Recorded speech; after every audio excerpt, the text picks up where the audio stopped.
Welcome back to Inside Ambition, a casual news show where we talk about all things Drexel. I'm your host, Alexandra George, and I have great news to bring to you today because earlier this week, Drexel solved racism. The Anti-Racism Task Force announced some of the moves it has taken so far to combat racism at the university, two of which are their recognizing of the Indigenous Peoples Day and Juneteenth as university holidays. And that's it so far. Wait, that's it? Never mind, it looks like they still have a lot of work to do. By now, we are all well aware of the movement to defund the police, and odds are you found out about it through your Instagram feed, which, by the way, if you're still not seeing content related to activism and this movement, maybe lay off all the bachelorette drama for a little while and reassess what actually matters to you. Ooh, and Drexel went viral a few weeks back on TikTok with the Shake Your Booty No Peace chant, and it even featured Drexel's newest and most prized possession, Bentley Hall. Even though Drexel has been consistently ranked as one of the universities that is most restricting of free speech, I'm just waiting for the call when they decide to cancel our show. This past weekend, students, faculty, alumni, and more marched through the streets of University City, calling for university officials to defund campus police. This protest was fueled in part by the national movement to defund police, especially when it comes to places where police budgets are the largest, like in major US cities. But why were people marching at Drexel? And why now, when literally no one is on campus? Like, couldn't you have done this a couple months ago or just waited until September? Whatever. I'm not bitter that I couldn't be there. Now, let's take an inside look.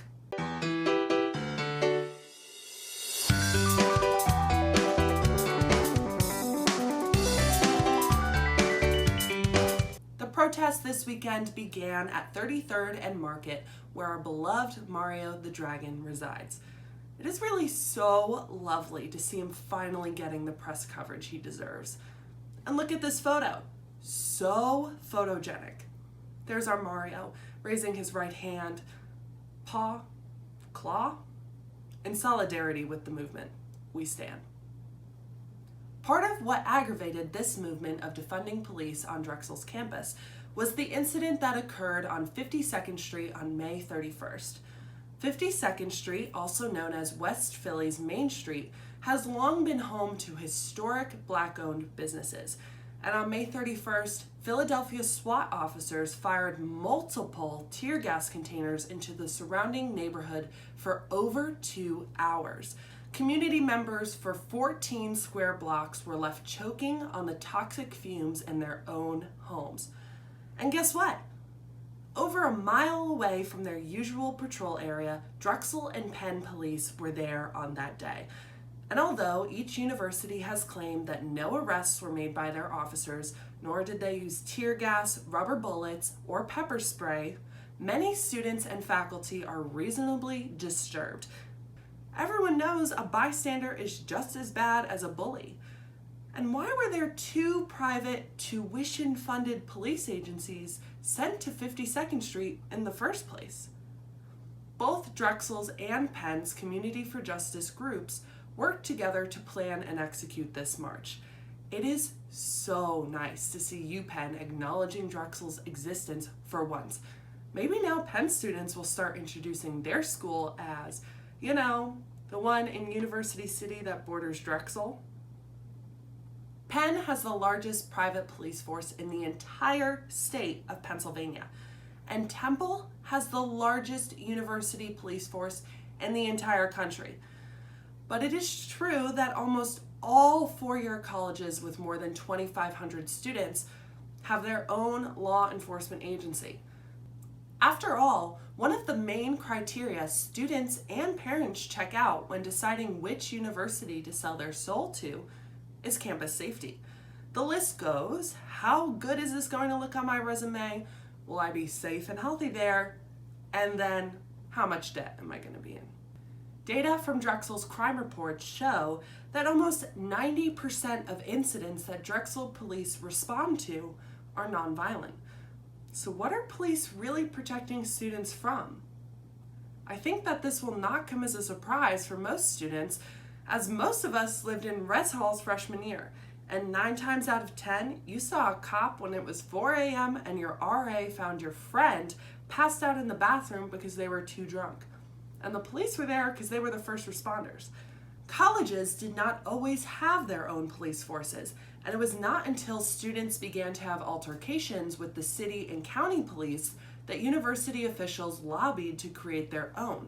This mindset is similar to that of those who advocate for community policing. After all, there is a sort of lawlessness that accompanies college life, and there are a different set of rules and policies that must be followed based on each university. But, as was clear with the incident on 52nd Street on May 31st, powers of campus police can extend well beyond the campus they work for. Back in 2011, a Drexel police cruiser slammed into a pedestrian on the edge of Drexel's campus, ramming him into a wall and crushing his legs.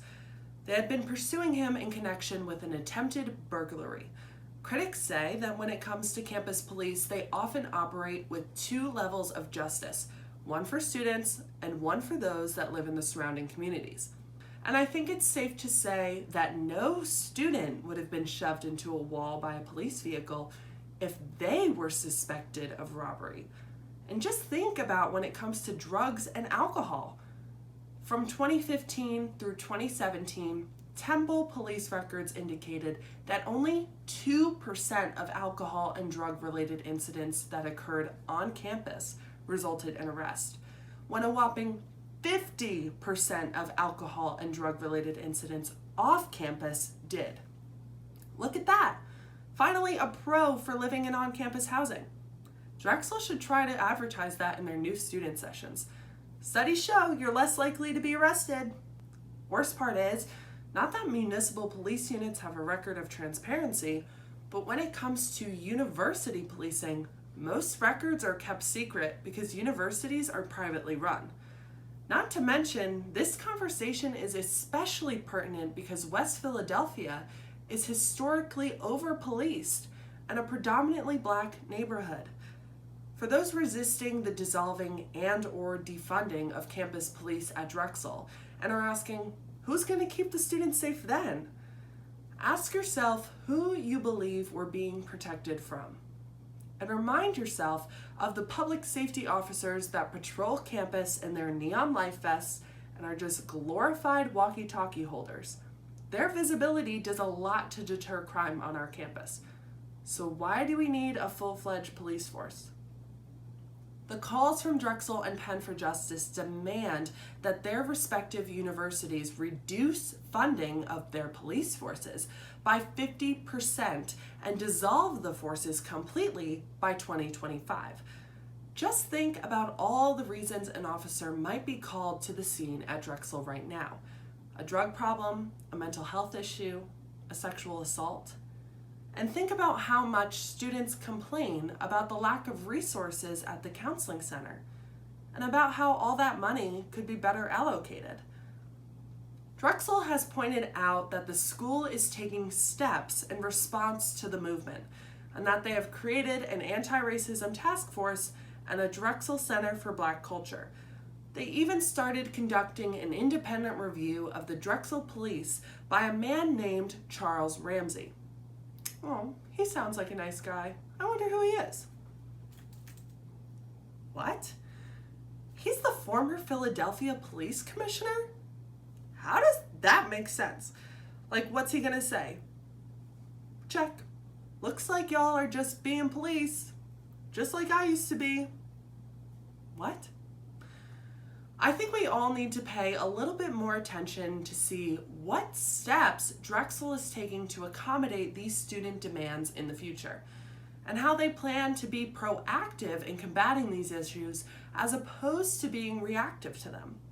After all, there is no National Police Day for Drexel to remove from their university calendar. These issues require serious action. To learn more about the action students are demanding at our school and around the country, check out @PoliceFreeCampus and @DrexelForJustice on Instagram. To stay up to date with all of our content, make sure to follow our Instagram @inside_ambition and subscribe to Drexel Television's YouTube channel. If you enjoyed this video, don't forget to like, comment, and share below. Thanks for watching, stay safe, and we'll see you soon.